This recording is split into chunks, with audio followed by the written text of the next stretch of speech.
Hello, everyone. Dating after divorce, I think, can feel like you're stepping into a whole new world with old wounds. And today I'm joined by Jonathon Aslay, and he is a midlife self-love and life coach. Like, I think that kind of says it all. It's all in the name. He's here today. He's going to help us uncover the truth around, what you should discover before re-entering the dating world if you're separated or divorced. So we were talking a little bit about this, Jonathan, earlier, but I mean, actually, let's start with you. Why don't we Sure. start there? Let's talk about, for those who don't know you, what's your story and sort of what inspired you to become involved with this work? Okay. Well, I'm honored to be here, Angela. So thank you. So, really quickly, after turning 40 and going through a divorce 20 years ago, I found myself out in the dating marketplace and I was a fish out of water. There's this thing called internet dating, and it's like, oh, you just simply go to a computer, plug in what you want, and someone would magically appear. And I was in for a rude awakening. But what was Mhm. happening during that period of time in my life was that I was communicating with so many women online just as friendships, and Mhm. I started to realize that they would just start asking me questions as a divorced man. And understanding divorce and what's it like, and the male perspective. So, about 15 years ago, I threw up a website teaching women how to create better dating profiles, how to understand divorced Mm. men. And it's evolved into a self love life coaching practice. Amazing. I mean, I think this is so needed, right? Because I find that, in my work as a mediator, as a family law lawyer, what I we're dealing with the legals of it. And after that's done, it's like, okay, so what's life looking like after now? Or sometimes it's even, people are dating and looking for love while part of this process. So I'm kind of excited to have you here to talk about that because I think, there's this life beyond the legals, there's life beyond just, for those that are parents, just figuring out what parenting arrangement work for their kids. So when they've done that and now they need to, go inward, and that involves finding love and dating. I think, the topic we're talking today, which is dating after divorce, requires understanding this. What is this? What do you want people to understand before they date after divorce? Yeah, this is a great question, Angela. And you said something earlier that made me kind of want to draw attention. Going through the divorce is the unraveling of the tapestry you had with a life with another human being.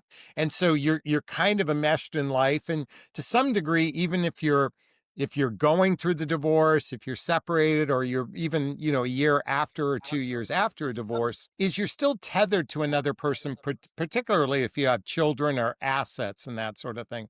So the first thing I want to draw attention to is, while we might seek the need to connect with another person, we want some companionship, we want some connection, we want some physical intimacy, it's really important to redefine your sovereignty now as this new person, outside of your marriage. So it's great that the work you're doing, because you're drawing attention to the navigation of this, but to take it a step further from an emotional point of view, to really gain your sovereignty. Because the minute you start engaging with another person, whether it's kissing, whether it's sex, whether it's holding hands and going on dates, I mean, dating and relationships trigger the number one, what I believe is the number one emotional health issue, which is, I'm not good enough, I'm not lovable, I'm not likable. And so self love addresses these pieces so we don't get triggered as much in a new relationship. And unfortunately, Angela,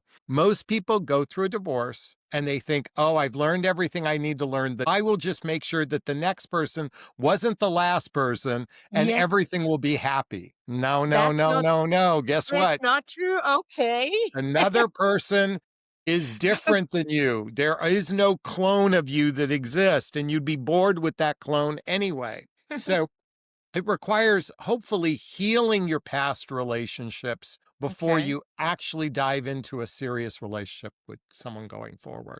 Okay. So what is someone supposed to do to how do you get started on this journey, I guess, with self-healing? Because you've talked about self-love. You mentioned that word.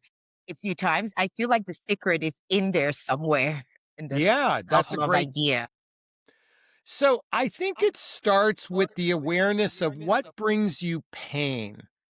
Okay. What brings you emotional pain? Now, oftentimes, particularly, we point the finger at our partner. They were the ones that brought the pain. Yeah.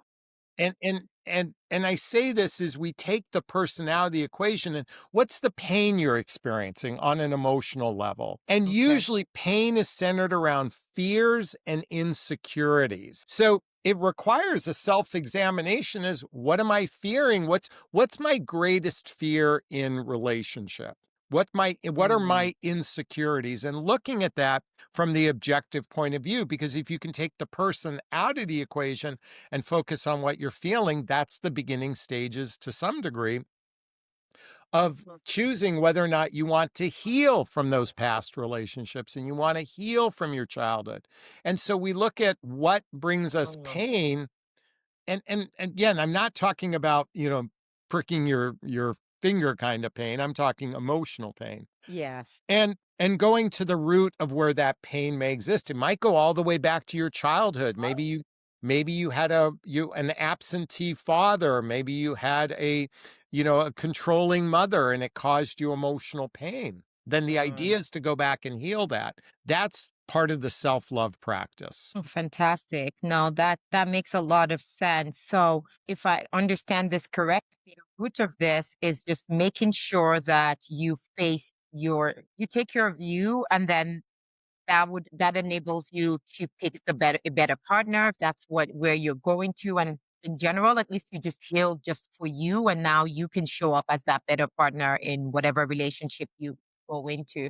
But what Yeah. about the person though? Do they play any part in this? Like, how do you pick that partner that's not the same as the one you're just leaving? Well, here's the thing. I mean, most of us are not really good at, I'm going to use the word interrogating someone, but hear me out for a second when I use the word interrogation. Yes.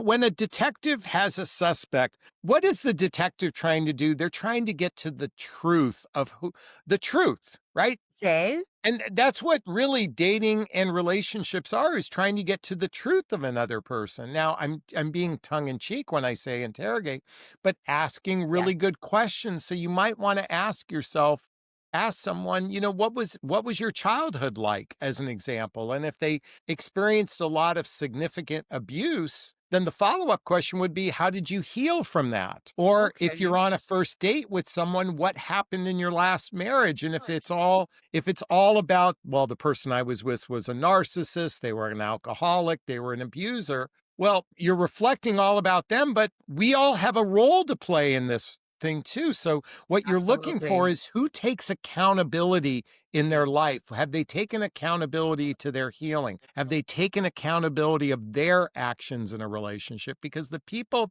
that are self-reflective and do real self-examination, they take ownership, and they take ownership in their healing, and they take ownership in their actions. Okay. Well, wow. This is so quickly, and we I feel like I'm unlocking a lot of keys here that are so practical, and you make it sound so easy, but that it must be difficult. It can I mean, when you just say it that way, it makes so much sense. Like, first I have to work on me. Okay.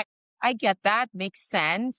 And then now I have to ask, these questions, and you've even simplified it enough to saying, we got to go, ask them down to their childhood so you understand where they're coming from. And just, I think the main thing is listening to not everything, not why things didn't work, or what is their accountability, what is the ownership they take for that past relationship not working. Yeah. But we don't do it, Jonathan. What's stopping us from doing these things? It sounds so basic and, Yeah. reasonable, but I have a feeling that once we're done with this conversation, I try to apply to my life simple as you just said it.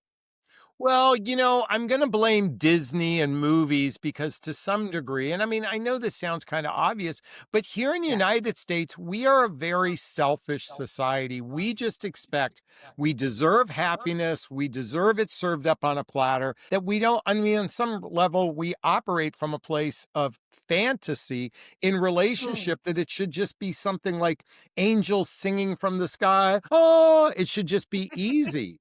Relationships take inner work individually. It takes learning good communication skills, learning good conflict resolution skills. It's like any skill, you work with attorneys, you had to go to school to learn this. You had to go through mock trials and do things over and over and over to get good at it. We were never trained in relationship, and we have a fantasy that they just should be easy. Now, Hmm. when you're with a more aligned and compatible person, it is much Yes. easier, but it's Okay. not easy per se. It's just easier when two people are aligned. It's when two people are misaligned that you have to really roll up your sleeves. Gosh, going through I'll tell you something I learned in divorce court. Like, I went to family Yeah. court with my now ex-wife, and I sat in the courtroom, and we were the fourth couple on the docket of five couples for the morning session. And I Yeah. listened to the three other couples before our share. And then I listened to the couple that was after us. And I sat in the courtroom to listen. And I walked away, Angela, going, God, this is where all relationship mistakes are, like listening to the problems. So I thought to myself, how can you reverse engineer it so you don't get there? And it Hmm. requires intentionality, it requires consciousness, it requires being present, it requires being curious. But we here in the United States, we date ambivalently. We date with, ambiguously. We don't date with intentionality. So, are you saying just having chemistry with someone is not enough to make you have a lot? It's not? Okay. Okay, so here's the fantasy. Chemistry equals relationship success. That's the fantasy, okay? Chemistry equals relationship success. And it's great for making babies. Okay? It's a great way to make babies, okay? But those for us in midlife, we're past the baby making years. So, it's Yes. not about making babies. Is this person a potential partner? Chemistry is important, but there's a whole lot of, by the way, I want you to think of an iceberg. The tip of the iceberg is chemistry, but below the waterline, shared values, lifestyle compatibility, and Mm. emotional maturity. That's below the waterline of a iceberg. Chemistry Oh. is just at the top. Everything else is below. So, so I was just thinking of our shared values. So I think if I'm hearing this, I think what I'm reflecting on is okay. So because when I think shared values, I think of it from the perspective of, if you're raising a family, you want to make sure you're aligned in that sense. So, but what if you're not remarrying? But you're saying all of these are necessary regardless if you intend to have a solid relationship, which makes a lot of sense. Well, But a lot yeah, of we all people kind of think of start at the top with chemistry, and it's like everything. We hope it fixes everything else at the. Yeah, yeah, that's the fantasy. And, a lot of values such as trustworthiness, honesty, loyalty, those should Yes. be a given. Like, in other words, it's more, what do you Mhm. value? Do you value charity? Do you value reciprocity? Do you value health? Like, for example, health. I live in California, Southern California, where, like, health is an important value for somebody, maybe a little bit different in the South, for example. And by the way, that's not a fair characterization, but here it's like a big thing here. So whatever your Okay. core values are, not all the values are important, but what are your top three? Like, for me, one of my top value is growth. Like, it's one of my top values is Yeah. emotional growth. Yeah. It's what I put the highest on the list. I need to be with someone who values that commensurate to me, because here's the thing, Angela, we don't need a relationship usually to pay our bills. We don't need someone from a dependency perspective. I'm talking about the divorce population. Yes. Women are not dependent upon men, thank God, for the most part. So Yeah. we no longer need transactional relationship. What we're being inspired to do is elevate to emotional connective relationships from a deep emotional level.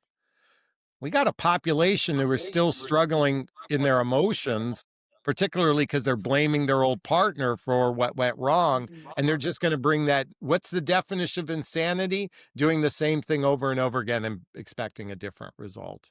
Absolutely. Actually, you've mentioned emotional maturity a few times. And would this be a good way? So I'm thinking, well, in addition to looking for someone who shares your values and things like that, and just how do I check for emotional maturity? Would it just be, is this tied to what we had talked earlier, where it's a person who takes ownership? Is that how I can recognize a person that's emotionally mature? they take ownership for whatever, might have happened in their past relationships as an example. Yeah, that's a great question. So I said earlier, it almost requires detective level skills, ninja level skills, to some degree if you want to be really good at it. But I believe by asking some deeper questions in the early stages of getting to know someone will give you Yeah. some insight into their capacity. So finding out about their childhood, and just Okay. simply listen. By the way, it's being curious and listen. But if they had a traumatic childhood, then follow up. How did you heal from that? Listen to Oh, what their healing was. That might be one thing. Now, a lot of people haven't healed their childhood. A big percentage of people don't understand personal development, self help, spiritual work, or therapy. And then, most importantly, listen to how they describe the ending of their marriage. Are they acting like a victim? Do they take ownership on their part? These are keys because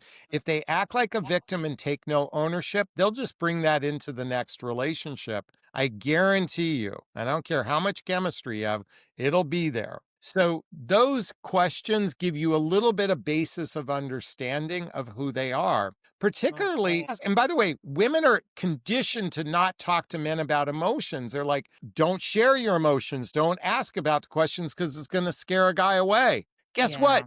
You want to scare the wrong guy away as soon as possible.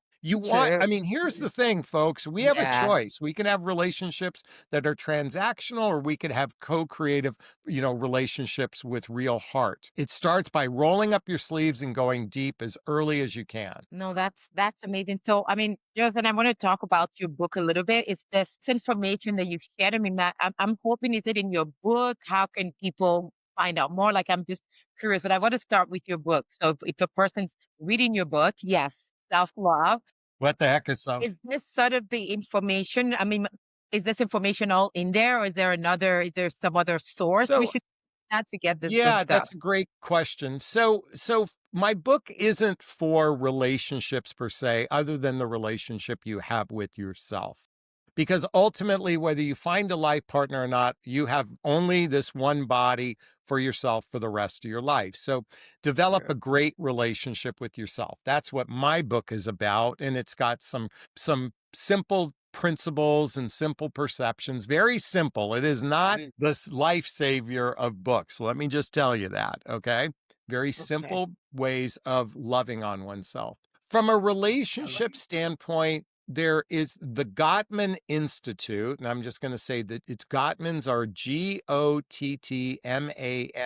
apostrophe S, the Gottmans or Gottman Institute, John and Julie Gottman. Okay. And they have two great books. One is called Eight Dates, and the book is about essential questions to ask in the early phases of getting to know one another. And they have another book called The Seven Principles for Making a Marriage Work. And you can replace the word marriage with relationship. But I Yeah. think here's the thing I like about this second book, it creates the framework of a relationship. See, we're running around like chickens cut off with our heads cut off in relationships. And I know Yeah. women are told just sit in your feminine energy and let a man lead because men are such good leaders of relationship. And I'm like, if they're such good leaders at it, then why are people miserable if they're so damn good at it? We are not good leaders of relationship.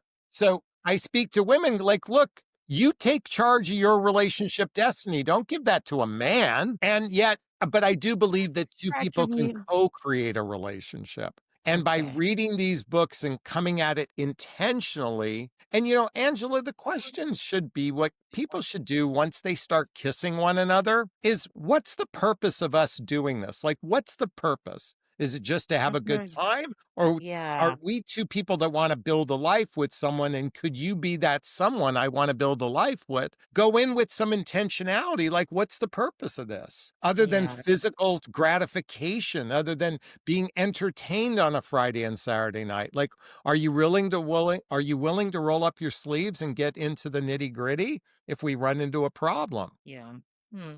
No, all fair questions. That is, yeah. So, and thanks for those book recommendations. They sound even the titles alone already just give one, reason to think.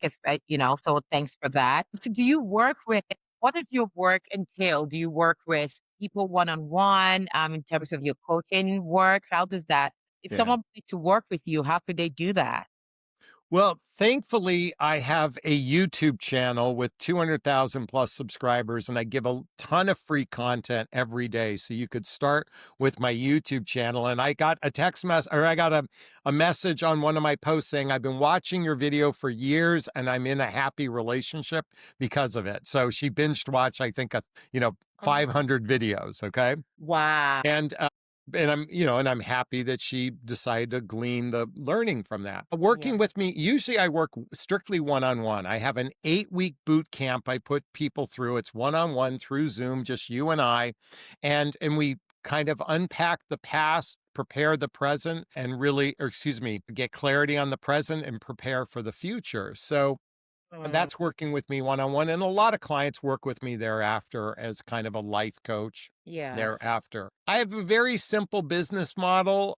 I love helping people, unpack their past, prepare for the future kind of thing. And my YouTube channel is where I'm on it 5 times a week. I'm on it all the time, just spouting my Awesome. opinions, my perspective. I'm not a traditional coach. I believe that the past is the past and we shouldn't the reality is if it works so great in the past, why are people miserable? I'm all, how can we do it better going forward? It's almost that it's almost like a no BS approach. You're saying, well, I love that you just throw out all these comments like, yeah, if you're so great, then why is it working? Like, come on, let's take ownership of our lives and let's, be part of this co-created. And I love that. It's so beautiful when you're looking at relationships from that perspective of co-creation and not just, leaning into the feminine energy and having someone lead. This is all like basic stuff. And I don't even know that we can add any more to it because you've given us you just have a way of delivering your message. It's just so simple. You're just so direct and it's so clear.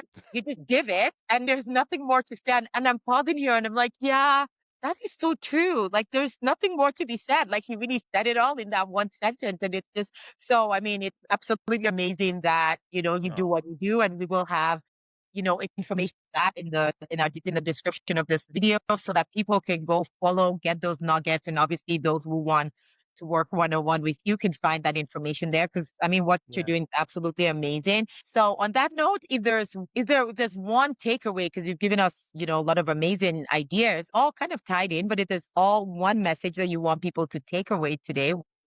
Yeah, I've been thinking, I've been asked this question a lot lately, and I've been thinking about looking at your love life from a very sacred point of view, like a really sacred point of view. Like, in other words, Mm. I was thinking about the movie Pretty Woman, and she said no kissing. She said, here she'll have sex with Richard Gere, or, the character, Yeah. but she said no Yeah. kissing because that's a really personal, intimate thing. And it occurs to me that I really would like to encourage everyone to look at their romantic life from a very sacred point of view, not from you know, putting distance to someone else, but really honoring your heart from a Mhm. real sacred place. And if you're going to invest your heart in someone, then I think the two of you need to earn it. And it's not about a Friday night dinner with cocktails and, the man planning and paying for it. It's about really entering from a place of real curiosity about the other person.